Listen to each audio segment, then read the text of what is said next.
Okay, I'm going to get started.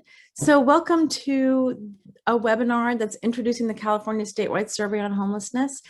And we are so glad that you joined us today. I am going to be taking you through our agenda and I will be moderating this webinar. I will let you know kind of what the flow will be. I will introduce our speakers. We're just really glad that you joined us today. So first, I'm going to tell you about the UCSF Benioff Homelessness and Housing Initiative, which is a new policy initiative and research initiative at UCSF. My name is Cynthia Valley. I am the executive director of the Benioff Homelessness and Housing Initiative, or as we call it, BHHI. BHHI is a research and policy initiative focused on homelessness, housing, and health at UCSF. We strive to prevent and end homelessness by identifying, evaluating, and communicating research-driven and equitable solutions. And so what we are really focused on is responding to the needs of stakeholders or end users by using what we call strategic science. And that means that we're conducting rigorous and policy-oriented research. So we're really trying to focus on questions that the field needs answers to do better, to have better and more effective responses to homelessness and housing for communities across the state of California.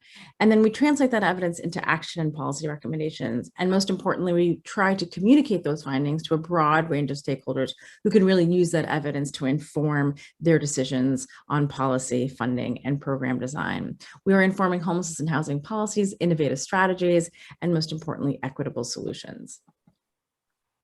Our agenda today will start off by a welcome by the California Health and Human Services Secretary, Mark Golly. We're very, very lucky to have him today, and he will be welcoming us and telling you about the Health and Human Services role as the study partner. We're also going to be talking about our other study partners. We have a lot of great collaborators for the study. We're very excited to be working together and introduce ourselves as a collaborative.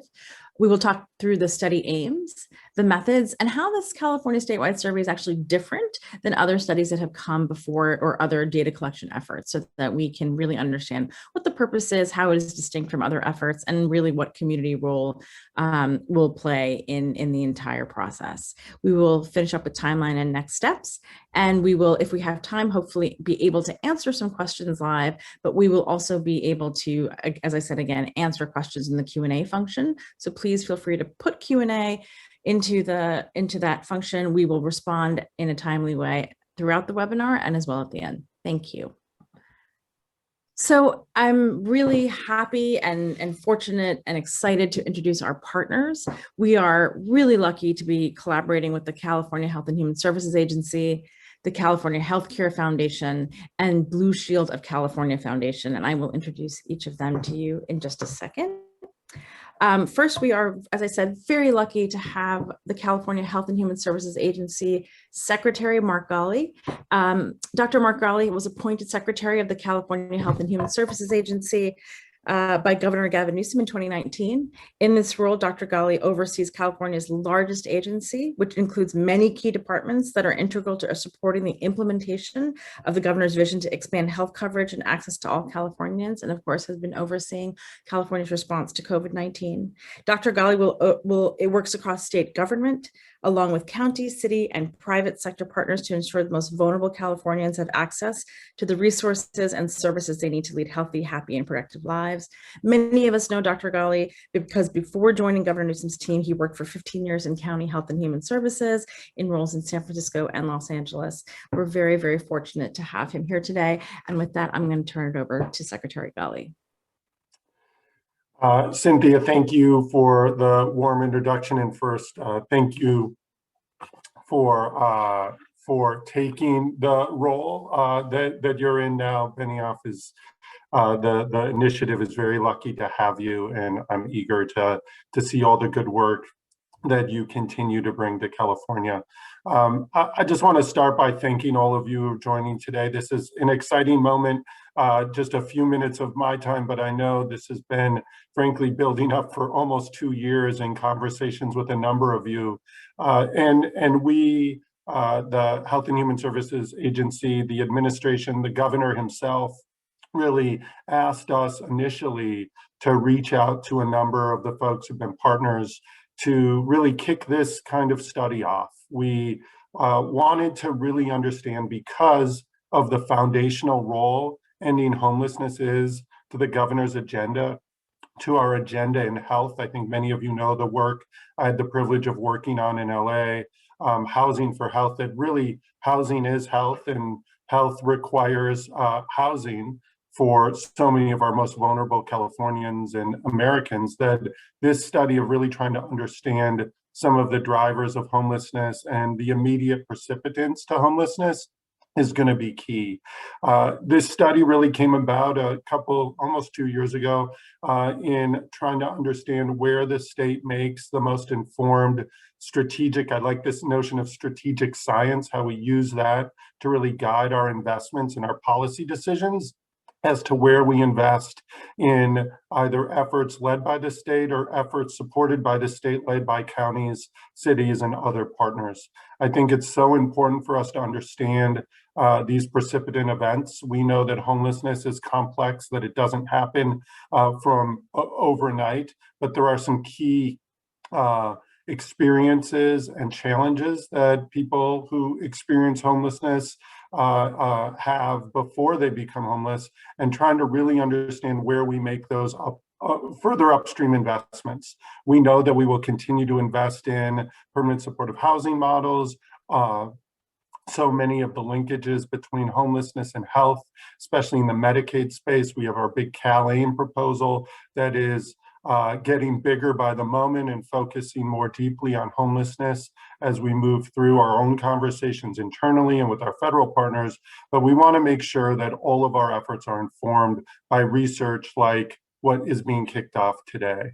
So we're excited to see this study kind of get going, and even more eager to see the results so that it can inform the enormous opportunities we have in front of our state. We're experiencing at the same time unprecedented loss and misfortune in our communities, an increase in homelessness, certainly connected to the experiences that low-income people have had through COVID. We know the disproportionate impact of COVID, not just the effects of the illness and disease, but the economic impacts, the work impacts on communities that were already hard hit by so many issues prior to COVID. We saw that accelerate throughout the pandemic, the issue of equity and the focus on making sure that we're driving towards equity. No surprise to you that homelessness has been disproportionately a brown-black problem in California, in our urban centers. How do we use today's opportunities, not just on the research side, but these huge investments the state will no doubt be making, that our federal partners will no doubt be making in working to end homelessness? How do we think about family homelessness separate from others who are experiencing homelessness? I've had great conversations with Margot on the issues of senior homelessness and what's happening to older Californians who are becoming homeless at a unprecedented rate. So this study, I think, is really going to give us a sense of not just those precipitants to homelessness, but the connection to services before and after people experience homelessness, a focus on victimization, the issues around interacting with our healthcare, and primarily, or not only our physical health, but of course our mental health and behavioral health system more broadly. So very much looking forward to this study, something that not often is government pushing for the information, and often percolates up from community partners, those with boots on the ground, those in our academic and foundation partners. But in this case, I'm proud to say that Health and Human Services is a key partner, and we look forward to integrating the findings into the policy and budget decisions that we make. Before wrapping up, I just want to say a thank you to the California Healthcare Foundation and the Blue Shield Foundation. They have continued to be great partners throughout so many things before COVID, during COVID, and now as we move into this recovery phase of our COVID response. So just a deep debt of gratitude to them for their ongoing support. and then end with thanking you again, Cynthia, and the UCSF Benioff Homelessness and Housing Initiative and the leadership role that you'll play. So consider us not just a strong partner, but a critical partner to this effort, and one that really looks forward to implementing the hard work and the fruits of this work in our policy and budget decisions moving forward. Thank you. Thank you so much, Secretary Ghaly, for your guidance, for your leadership, for your partnership, for really leading this effort. We are so lucky to be working with you and the California Department of Social Services. We are also really grateful for your lifting up the issue of equity and leading that, using equity to really lead this work and really drive the study and what we're really trying to improve. And so with that, I'm going to be introducing our other wonderful partners. I'm going to introduce to you Michelle Schneiderman from the California Healthcare Foundation, as well as Rachel Wick from Blue Shield of California Foundation. Michelle, I'm going to hand it over to you. Thanks, Cynthia. Good morning. I'm Michelle Schneiderman, Director of People-Centered Care at the California Healthcare Foundation. CHCF is delighted to be co-funding and collaborating on this important survey, and I'm so happy to be here with you all today for the kickoff. For those of you not familiar with the California Healthcare Foundation, we're an independent, not-for-profit philanthropy working to improve the healthcare system for Californians with low incomes and people not well served by the status quo. Our priorities are to get everyone covered, regardless of income or immigration status, deliver care better by increasing access and improving the way care is provided to people with complex health needs, and to make care just by removing the structural barriers that prevent people from getting the care they need. Last year, the foundation launched work to improve care for people experiencing homelessness, promoting care that is responsive, person-centered, and focused on the integration of physical health, behavioral health, and social needs. This statewide survey will be a cornerstone of that work, and we could not be more excited to be collaborating with the UCSF Benioff Homelessness and Housing Initiative and our other partners here today. Thanks, Cynthia, and thanks to all of you. Thanks so much, Michelle. And I am excited to introduce Rachel Wick to you from the Blue Shield of California Foundation. Rachel. Good morning, everyone. I'm Rachel Wick, Senior Program Officer at Blue Shield of California Foundation. Our mission is to build lasting and equitable solutions that make California the healthiest state and to end domestic violence. And we do that by focusing on prevention and addressing the root causes of both health and domestic violence. I lead our work to strengthen economic security and mobility for low-income communities of color in California, and specifically for survivors of domestic violence, two communities that have been hit hard by the pandemic. We are excited about this study and the potential for it to shape our understanding of what we see as four interlocking issues: economic security, housing security, health, and domestic violence. And what's really exciting is the study's commitment to intervene earlier to prevent suffering and improve health and well-being for communities of color. And we see this as imperative across generations. I want to touch a little bit more directly on the connections between housing insecurity and domestic violence, which are sometimes unseen in our systems and our practices and policies. We know that one in 3 women and 1 in 4 men experience domestic violence. And we know that an estimated 58% of homeless women have experienced domestic violence. We know through the experiences of survivors and the advocates close to them that these two issues are fundamentally linked, and neither can be solved without addressing the other. Housing insecurity is a primary reason why survivors across genders and ages stay in abusive relationships, and why children may continue to be exposed to violence, a key risk factor for continuing the cycle of violence. We also know that unstable housing and homelessness make survivors and children vulnerable to new forms of violence, creating a greater risk that the cycle of violence will continue into future generations. So we want to use this study for 4 purposes, really. One is to make visible the experience of domestic violence survivors in our statewide efforts to prevent and end homelessness. Another is to understand the relationship, that interlocking relationship between housing security, homelessness, health, and domestic violence. And this study helps us do that by listening to people's stories. We know that one size doesn't fit all in our solutions, and we think the findings from this study can inform the design of a set of solutions that will meet the needs of survivors, as well as many of the populations that Secretary Ghaly referenced this morning. We know that these solutions, we need new solutions that work for domestic violence survivors, and we've had some experience in our own work with the Domestic Violence Housing First initiative that has helped people obtain safe and stable housing quickly through flexible financial assistance, survivor-driven advocacy, and community engagement. So we think the potential to develop new solutions that meet people where they're at is tremendous. And finally, we want to recruit more allies and partners in the fight to end domestic violence.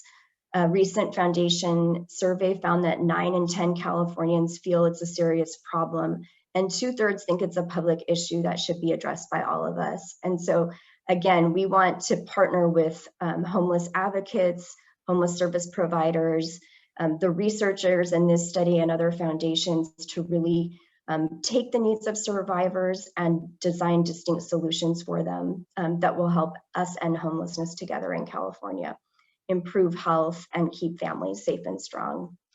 Looking forward to the conversation today, and thank you to Margot, the team, Cynthia, Secretary Ghaly, and our funding partners for getting this project off the ground and the great partnership that we'll have across California. Thank you. Thank you so much, Rachel, and thank you so much, Michelle. We are so grateful to be working with Blue Shield and California Healthcare Foundation. We are really looking forward to our partnership. It's already gotten off to a great start. And with that, I'm going to introduce our director of BHHI, and Margot Kushel, who will be talking through the aims of the study and all of the details. So she'll really be able to kind of dig into what everyone here it wants to learn about the study. So with that, I'm going to hand it over to Margot. Thank you, everyone, for joining us today. I'm Margot Kushel. I'm professor of medicine here at UCSF, where I direct the UCSF Benioff Homelessness and Housing Initiative, and I will be the principal investigator of this project with a large group of talented colleagues. Next slide, please. So just to start with what we are aiming to do with the California State Survey. Next slide. It starts, we at the BHHI and we in this project seek to inform policies, programs, and perspectives. We think that in order to enact change, we need to enact change at all 3 of those levels. Next slide. We aim to understand the characteristics of adults experiencing homelessness in California, and I'll talk a little bit more about each of these, to characterize the immediate precipitants of homelessness, to understand the impact of the COVID-19 pandemic on homelessness in California, to characterize experiences that people have during their homelessness episode, and importantly, to understand barriers that people face to exiting homelessness. Next slide. So first, really our first aim is just who is homeless and to understand the characteristics of adults, both in individuals and in families experiencing homelessness in California. We will be collecting and analyzing data on sociodemographics, and importantly, as a frame, are going to be exploring racial and ethnic disparities in all aspects of the experience. We'll be looking at living situation, the differences or similarities between people who are unsheltered, sheltered, people who are living in their vehicles, and other living situations. Things like education and employment experiences, life experiences, including trauma and victimization throughout the life course as an immediate precipitant, as an experience while homeless and as a potential barrier to rehousing. We'll be looking at health and mental health status and at health-related behaviors. Next slide. We're going to be asking questions about prevention opportunities by looking backwards amongst people who experience homelessness to get a sense of where there are missed opportunities to intervene at critical points, what those points were, and what it would have taken then to prevent the episode of homelessness. Looking at what happened in the 6 to 12 months prior to the most current episode of homelessness, with an eye towards questions of life experiences and interactions with social service and health systems that people might have had, really looking for those moments of opportunity that we could design policies and programs around. Next slide. We're very interested in the impact of the COVID-19 pandemic. As Secretary Ghaly noted, the roots of this study started over a year and a half ago, before COVID was part of our landscape. The study got delayed for a year because of COVID, but we think that we now have a unique opportunity to see how the landscape of homelessness has or has not changed because of the pandemic. We're going to be looking at the economic impacts of COVID and its impact on homelessness entrants and the experiences that people had navigating the COVID pandemic during their episodes of homelessness. Next slide.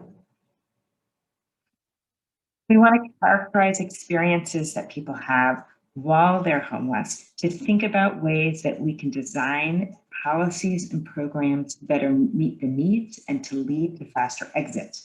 Looking at things like victimization, living situation, employment, access to food and other basic needs, use of and access to health, mental health, and substance use behavioral health systems, people's health, mental health, and their substance use behaviors, their interactions with health systems, interactions with homelessness systems, and interactions with broader social service systems.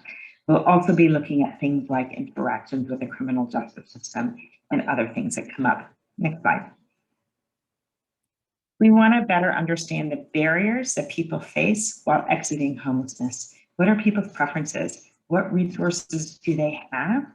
What would it take for them to be able to exit homelessness? And what barriers are people encountering when they seek to do so? Next slide. There's a lot that we know and a lot that we hope to learn. We know, for instance, without a doubt, that permanent supportive housing is the evidence-based intervention for people with chronic homelessness and disabling behavioral conditions. What we want to learn is what proportion of people experiencing homelessness in California meet the temporal criteria for chronic homelessness, what proportion have severe behavioral health conditions, and how does this differ by length of time homelessness? We want to learn whether one-time or time-limited interventions would have prevented progression to chronic homelessness or the worsening of behavioral health conditions. And we want to know what proportion of people experiencing homelessness may need an even higher intensity of services that generally permanent supportive housing is set up to do. Things like people with significant functional and cognitive impairment who may need additional supports through the Medicaid home and community-based service program, through residential care facilities or other interventions. Next slide. We know that behavioral health conditions and intimate partner violence all increase the risk of homelessness, but we want to know what proportion of people experiencing homelessness experience significant behavioral health disabilities prior to becoming homeless, what effect homelessness has on behavioral health conditions, whether people's behavioral health conditions significantly worsened during their episode of homelessness, and what are the experiences of victimization that people experience while they're homeless and how that interacts with their efforts to exit homelessness. Next slide. We know that 2/3 of people experiencing homelessness in California are unsheltered, but we want to learn more about what proportion are living in their vehicles. Are these individuals often missed in other resource settings? Are they living in organized encampments or living alone, and what differences happen with that? How does vehicular homelessness differ from unsheltered homelessness without vehicles? And many, many more questions that we hope to learn. We want to acknowledge that we don't want to recreate the wheel. There is a lot that we know about homelessness, and this study will be focused on filling in those gaps. Next slide. So how are we going to go about doing this? Next slide. We have two main modes that we're working at. The first principle is that all of our work will be community engaged. This project was launched from the highest levels of state government, so it may seem funny to say that it's community engaged. But while the initial idea for the study was launched by the highest level of government, who's very interested in responding and developing policies to match what our findings, we believe that to do this project correctly, we need to do it in a way that fully engages the communities in which we are speaking about and who we are serving. The project will have 3 advisory boards that I'll speak about in a moment that will inform aspects of the study. And the study will employ members of the communities where we're doing the research to help us work alongside us to do the research. We will be using mixed methods, including administered questionnaires or a survey, complemented by a series of in-depth qualitative interviews or a series of qualitative studies to provide the rich level of data that you can only get through this method. Next slide.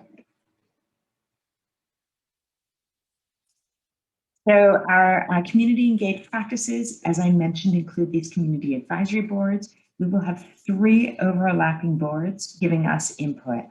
The first is a lived expertise board that will be made of people with current or past experiences of homelessness drawn from throughout the state.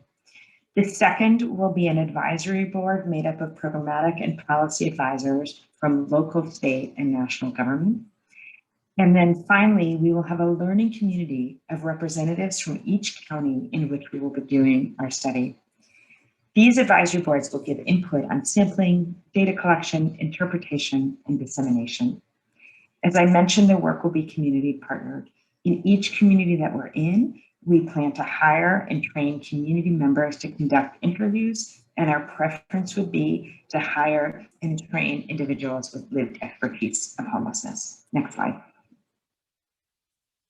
This just is a visual of these advisory boards. Again, 1 people with lived expertise of homelessness, 1 local, state, and national policy and practice experts, and 1 a learning community of participating counties. The advisory boards will provide input into data collection tools, sampling, data interpretation, and dissemination. They'll help us design what questions we need to do a deeper dive in through qualitative research. And then we will be working in each community alongside community members to administer our questionnaires. Next slide. So how are we going to do this? We have devised a sample of 8 counties. It's actually 9 because one of the counties is actually 2-county cluster that we'll be doing together, that we have selected through a rigorous method with an eye towards being representative of the whole of California. Importantly, these counties are not meant to stand on their own, but meant to give us an insight into what is going on throughout California. These counties are a mix of urban and primarily rural counties, coastal, inland, northern, southern, counties with high rates of homelessness, and those with low rates of homelessness. In each county, we will be recruiting for the administered questionnaires approximately 350 to 500 participants within each county. This gives us the best insight and the best ability to draw statewide estimates. These individuals be selected to be representative of the population of adults experiencing homelessness, and the study is focusing only on adults, not on children, but we will be including adults who are single and adults who are in families. We will use 2 sampling frames. One is a traditional venue-based sampling frame. This basically means that in each community, we will design a sampling frame where we will go to places like shelters, encampments, free and low-cost food lines, recycling centers, or other places where people experiencing homelessness may present. Because in doing so, you run the risk of missing certain hidden populations, we will be using additional and novel sampling techniques to reach hard to reach populations. These are evidence-based tools to make sure that we do not unintentionally neglect any population. Participants will receive a financial incentive to talk to us or to do the administered questionnaire. Next slide.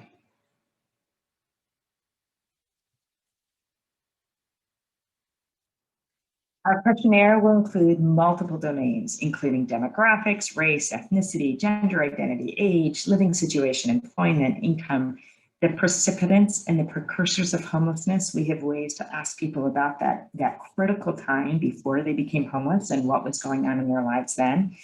Mental and physical health, victimization, criminal justice involvement, youth of services. We will be looking at medical, behavioral, homeless services, and social services, and an eye towards barriers to housing exits. And we will use these data the way we use rich survey data for descriptive statistics and associations to really be able to describe statistically the landscape of homelessness among adults in California. These data will be complemented and in dialogue with our qualitative data. Next slide. Our qualitative research will include multiple embedded qualitative studies that involve in-depth interviews where we have trained researchers sit down with somebody, turn on a microphone, and ask them questions. These that are open-ended. We will select our participants based on their responses to questionnaires. So we will be looking for people with certain key experiences that we want to learn more about. Topics that we think we will address in these qualitative research include immediate precipitants of homelessness with an eye towards missed opportunities, interactions with the health, behavioral health systems while homeless, barriers to housing exits, and experiences of victimization, as well as other topics that will emerge through our dialogue with the community and through the results we see in our survey data. We will also plan to do focus groups with homeless system providers and other providers who interact with individuals who experience homelessness. We expect that this qualitative data will provide rich contextual information about experiences, barriers, precipitants, and others. Next slide. So what is different about this survey than what has been done before or is often done? Next slide. We just want to make a few points here. The first that's very important to say that this is not a substitute for point-in-time counts. The goal of this is different and it's serving a different purpose, although it's related. The goal of this project is not enumeration. The survey is not COC or county specific. We are using it to generate statewide relative estimates of subpopulations with rich and robust descriptions of those, but it is not an enumeration. This is different than our robust efforts at administrative data collection through HMIS or HDIS. Because it's primary data collection, this is, for one, not reliant on the use of services. We will talk to people whether they use services or not. And this provides different information than administrative data. It provides more contextual information about individuals' lived experience. Next slide. What we will not do, this study will not impact county funding allocations or abilities of counties to apply for state funding. We will not be an evaluative role. We are not going into these counties in any way to evaluate their program or systems performance. And being one of the participating counties will not lead to preferential treatment for funding awards for the participating counties. Next slide. How will we use this? We really want to give a statewide picture of homelessness. We want to dramatically increase our knowledge about unsheltered populations, since California has such a large proportion of the nation's unsheltered population.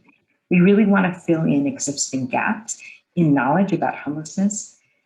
We think this is an opportunity to examine the effects of the COVID-19 pandemic on homelessness, and we want to inform local and state policy decisions. For counties that are chosen to participate, we will be sharing your data with you for your own internal use. If we're there and we're spending time with you, we want you to learn everything that we have learned. But we will not be presenting data on a county by county basis. Rather, we will very intentionally be trying to make estimates of the state as a whole. Next slide. So timeline and next steps. Next slide. We are in the process of developing a draft questionnaires and are starting to convene advisory boards. And if you are interested in raising your hand for those, we'll let you know how to contact us. Those advisory boards will be involved with the final drafts of the questionnaires. We have notified 2 of the earliest counties for preliminary planning. We are going to start laying the groundwork to be in those counties. We will bring selected counties on board, approximately 2 or 3 at a time, for a several months long planning process before we are on the ground in those counties. And then we will be continuing to bring counties on board while we're working. We hope to start our initial survey collection sometime this summer. We anticipate in most counties we will be on the ground in that county for 2 to 3 weeks intensively, and then we'll have some further work after that is done. We anticipate there being 12 to 15 months of data collection, but we do plan to give interval results as we get them. Next slide.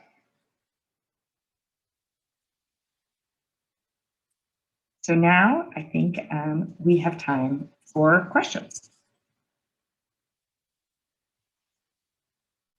And we want to leave, maybe go to the next slide while we're drawing up questions to make sure you know how to contact us. Please follow us at the UCSF BHHI if you're on Twitter. We have an email for this project, particularly if you have ideas, if you're interested in participating as a advisory board member or have recommendations, please do reach out to us. And the BHHI has a website, homelessness.ucsf.edu, which will be built out with a section for the state survey. Thank you so much. Thank you, Margot. We do have time for questions, and we have some questions that are coming in through Q&A. A few of them I have answered, but I think a lot of them would be great for us to answer as a group. And I think that there are some that are very, that there's a bunch that are pretty common. So I'm going to kind of try to group them together. There's a lot of questions about what geographic areas in California the study will cover. And I know that we just sort of talked about the selection process. So people would like to know, will it include issues impacting people experiencing homelessness in rural areas, for example, which are often different than urban areas and have fewer resources? And also, will there be, will the counties know ahead of time, and will it overlap with the point in time count? Great question. I was lucky enough to work with some incredible collaborators, Dr. Paul Wesson, Dr. Dave Grant-Squire, Dr. Michael Duke, and others, to design a sampling strategy, and actually working closely with CDSS and Corinne Buchanan and her team to make sure that we selected counties that would be representative. We are absolutely going to be in some counties that are very rural. We're going to be in some counties that are very urban. We're going to be in some counties that have urban and suburban and rural areas. It is hard to design a study to look at a state as large as California, but we put a lot of thought into choosing counties that would give us a really widespread. So absolutely, large counties, small counties, rural counties, urban counties. And we hope to be able to, while we don't want to say exactly what counties we were in, we do feel like we will have a robust enough data to make generalizable statements about rural counties in different areas, urban counties, et cetera. And then I think there are a few questions that might be helpful to answer as a group, such as, are we looking at subpopulations of adults, such as the TAY population? Yeah, we are aware that the TAY population would require a different effort. We know that it is a unique population with different needs.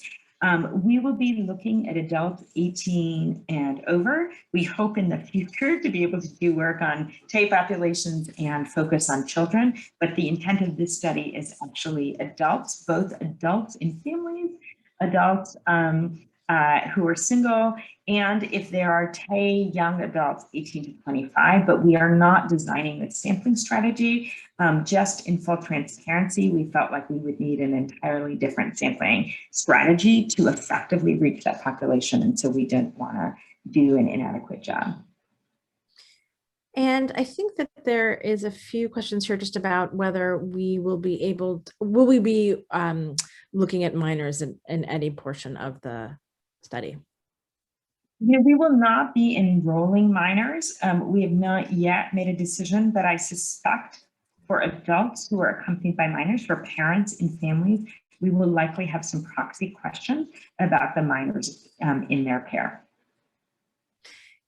Will there be specific questions related to other system involvement, criminal justice, child welfare, et cetera? And you've responded to some of the young adults and minors questions, but they're just, I think the question is really, and a few questions here are talking about how we're going to engage other systems and how we're going to be looking at sort of more hidden, quote unquote, hidden populations. Yeah, fantastic question.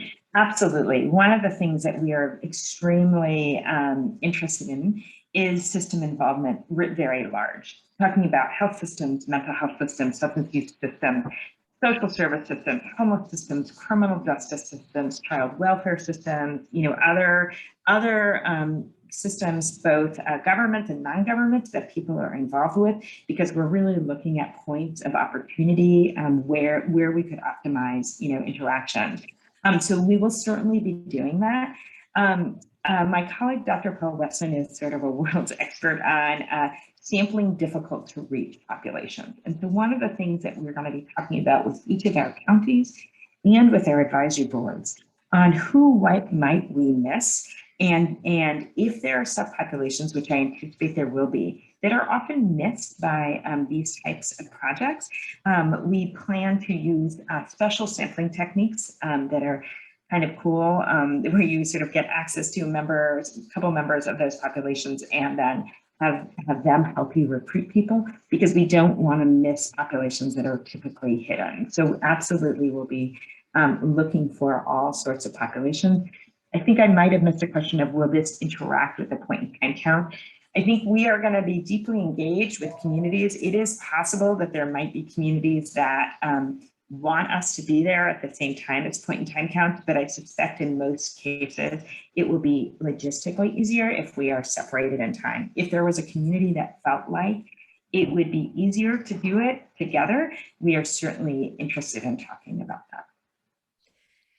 There are a lot of great questions about these, about the involvement of the community advisory boards. And so some of the questions, I'm going to just list some of them here, and some of them I think I can also help to answer. So one of the questions is, would you have to be in a participating county to participate on one of the advisory boards? And I know that the answer is no, but I elaborate on that. Absolutely. One of the reasons we have one advisory board that is just the participating counties. It's frankly going to be focused a little bit more on the logistics and a learning community to make sure that as one county experiences the study, we're continually learning, and if we need to go back to counties, we're taking lessons learned. The other two advisory boards are very explicitly not restricted to the communities that are actually going to be sampled. We really believe that we are sampling from these communities, which in order to represent the state. And so the advisory board absolutely is not restricted to those communities. And let me just find another question related to that. So can community nonprofits, I think this is sort of touching on that, but community nonprofits participate in the advisory boards? This seems more geared towards local government rather than individual providers. This is great. That was probably just a misstep of how I explained it. Absolutely. We mean government partners, but very much non-governmental programmatic folks, nonprofits who are engaged with this population. We absolutely want their involvement. And this is a question about who will be contacted within a selected county. Will it run through the Continuum of Care or county government? And I can just preface this question by saying we know that each county is situated very differently, and that there are different stakeholders and different leadership entities and different nonprofits, and that sometimes it's a really kind of complex network of leadership, and we are aware that every single county looks different, and so each county will sort of have an individualized approach so that the correct stakeholders or the relevant stakeholders are involved. But Margot, if you have more you want to add to that. Yeah, absolutely. I think we'll be going county by county, and we'll probably start with what we think is our best guess, knowing that county or using the best information we have of who we should reach out to first. But one of our first questions in our first meeting is who else needs to be at the table. And then with the individuals with lived experience board, I think it would be just good to maybe elaborate on that a little bit and just talk about whether we will be compensating folks and how those folks will participate. Yeah, absolutely. So on Monday, Dr. Karen Young is joining the BHHI team and will be the manager of our stakeholder relationships. And we're thrilled to have Dr. Young joining us. And she will be convening these boards, but the lived expertise board, everyone on every board will be compensated. We believe in compensating everybody for their time. I think the world of COVID has both made things more complex and easier in that for better or for worse, we're all used to Zoom meetings, but we realize that Zoom can present the need for a computer can present a barrier of access to people with lived expertise. And so we are working through ways to figure out how best to engage our boards. The boards will meet at an increased tempo at the beginning when we're trying to design survey instruments and develop things. And then we'll meet probably on a regular tempo after we get things off the ground, or perhaps quarterly, perhaps a little more than that. But absolutely, we will compensate everybody for their time. And if there is travel involved, if we get to a post-COVID time where that becomes possible, people would be compensated for their travel as well. As part of the community engaged component, is there a plan to do co-analysis with either the lived experience advisory board or hired persons within the counties? Yeah, absolutely. We believe that data is only as meaningful as you make it, and so our groups have worked on different types of co-analysis of both qualitative and quantitative work and in a mixed methods. And we really hope to use the advisory boards for some of that. But I think for local data and for local context, there will be opportunities to convene lived expertise boards or others in the counties where we're doing the research to further contextualize our work. So with respect to studying whether adults need higher levels of care beyond permanent supportive housing, ensuring that services in current PSH are adequate and of good quality will be important. Sometimes if services are anemic in current housing, one might wrongly assume higher levels of care is needed. How will this be considered? That's a great question too. So, I want to be clear that because people who are living in permanent supportive housing are no longer considered homeless, individuals in permanent supportive housing will not be included in the sampling frame. I think that I agree wholeheartedly that we shouldn't be absolutist about this. That really, this is really a service delivery and match. And there might very well be means to have people with very, very significant disabilities in permanent supportive housing if their resources or the supports were there and were robust enough. I think what we're trying to learn are things like the prevalence of significant cognitive or functional disabilities, whether people have mobility needs that in their community they have served as a barrier to permanent supportive housing, if for instance housing was not mobility accessible, whether people had been housed and had exited that housing and learning a little bit more about what went wrong to try to better understand this.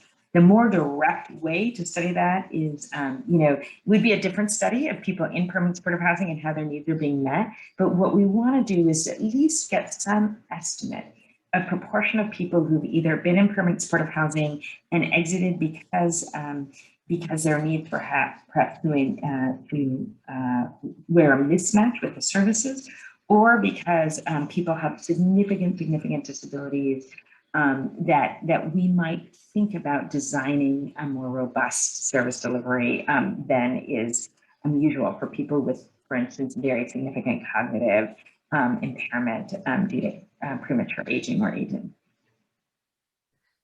There's a number of questions about just kind of digging into the subpopulation question. So there's some questions about whether we'll be able to do deeper dives into veterans, LGBTQ communities, and just other types of subpopulations that fall within the adults.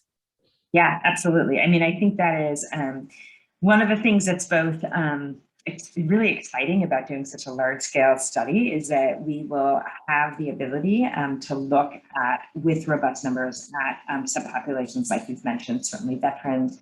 We certainly are looking at LGBTQT or other GSM communities as a community that may have particular needs, experiences, preferences for services or others. So absolutely. And then this is a follow-up question to that. If someone, for example, is reentering from incarceration or exiting child welfare, in other words, exiting other systems or institutions, will we be asking questions about what types of assistance did they receive from those systems for housing needs and kind of how they engaged in those systems versus a homeless system? Yeah, absolutely. And I think that's a good example of something where we might use a paired quantitative or survey and qualitative. We're going to be very interested, for instance, in people whose homelessness started while exiting an institution, whether it be a behavioral health institution, a criminal justice institution, or otherwise. And I could easily see us doing a deeper dive in those communities to learn more. Sometimes you can learn, from a questionnaire, you can get a sense of, yes, this person exited, yes or no, yes, no, this happened. But if we actually have the opportunity to sit down with them to learn more in more detail about their story, what services were offered, what was not offered, what went wrong, we really hope to be able to use the study to learn those things. Are you building in a way for subsequent studies to track these participants' experiences / use of different services through administrative data over time? So that's another terrific question, and one that we have been talking about at length. We think in most counties, both for pragmatic reasons and because we think that will get the least hesitant to joining our study, in many counties, we will be doing this anonymously. When you do this anonymously, you collect just enough information so that you're sure you don't talk to the same person twice, because that would give you a wrong estimate, but you don't actually have a way to track the person over time. We do hope in 1 or 2, or if possible, even 3 counties, we are going to approach with a question of whether we could collect the data confidentially. Confidentially means you use best research practices to, ensure that the data is not leaked or, nothing like that. But you actually do collect identifying data to be able to link the data to existing data systems. We think this could give us a tremendous advantage. 1, to be able to follow people over time. 2, we think it could provide a really unique look into those data systems to see if people who we recognize as homeless were not recognized as homeless by those systems. And 3rd, as you said, it would allow us to potentially follow people longitudinally, at least through administrative data. So we are hoping to do that. We need to have those discussions. As you can imagine, that adds a level of complexity to the study and a level of need for data permissions and things like that. But that is our hope in at least 1 and potentially 2 or even 3 counties. Which we were getting a few questions here, and I know we've touched on this, but I think it maybe would bear just repeating a little bit or digging into is why aren't we announcing what the counties are that we're selecting today? And if a county is selected or is not selected, is there a way for them to participate? What can they expect? Yeah, great questions. I think we're not announcing it for a few reasons. 1, we have not told all of the counties yet who've been selected. In fact, we've only told 2. But more importantly, we really want to keep the focus on this being a statewide survey. We are so grateful that the first 2 counties we've selected were really enthusiastic about participating with us, and we certainly hope that all the counties that do will be. If there is a county that for whatever reason doesn't feel like they can participate with us, we do have a backup plan, meaning we do have sort of a county that is paired with them to substitute, but we would really rather go with these that were selected because this gives us the biggest breadth and depth of the county. If you are not a selected county, please have no fear. We really do want to hear from you. So I think there are several ways. One is certainly through the representation in the advisory boards. We will try throughout this process to have things like today's events and other events, maybe where it's flipped, where there's more we're listening and talking less and listening more to get input and hear from things. And also, I just think that we really have designed it in a way. Obviously, we couldn't come to every county in California. It would just be logistically impossible. But we really have designed it in a way that we think that the results will be meaningful. And the way we are selecting participants and the way we selected participant counties was really done with that very much in mind, so that we will be able to talk about each county in California using some sort of descriptive. This is something that we found for many large high housing cost counties. This is what we found in lower housing cost counties. We'll have like different ways of interpreting the data, and we want to have a series of webinars like this, and a series, we are really doing this to get the data out there, where we will be in dialogue with all of California to try to help everyone, to see what they learn, what their thoughts are, and what we can do better. Thank you. So in the last minute, I'm going to ask what I think is a very important question that I think might be helpful for Corinne from Department of Social Services to weigh in on with Margot. But I want everyone to know we will be posting the slides. We gave you at the end of the slides, we gave you an email to contact us at if you have questions. We'll be posting it on the BHHI website, the webinar and the slides. And we'll also put together an FAQ. So because there's a lot of great questions here, so that we'll make sure that we're responding to these questions in a way that you can see them, even if they weren't responded to. So in the last question, I just wanted to say, I wanted to ask, will this survey affect a COC or county's funding or influence the state in deciding how much funding to allocate to homeless services or across the state or to particular counties? And how will the survey data be used once complete, which is kind of a big question, but thought it'd be helpful to weigh in on. Margot, I'm happy to take it. Sure. So just to be super clear, this is not about allocating funding different in terms of geography around the state, nor is it about deciding how much funding the state should dedicate to homelessness. This is really about making sure that the funds that we do have to help us end and address homelessness in California are doing so in the most data-informed way possible, using best practices. So this is really about deepening our impact with the resources that we have. So not about doling out in any particular way across the state. Margaret, did you have anything you wanted to add to that?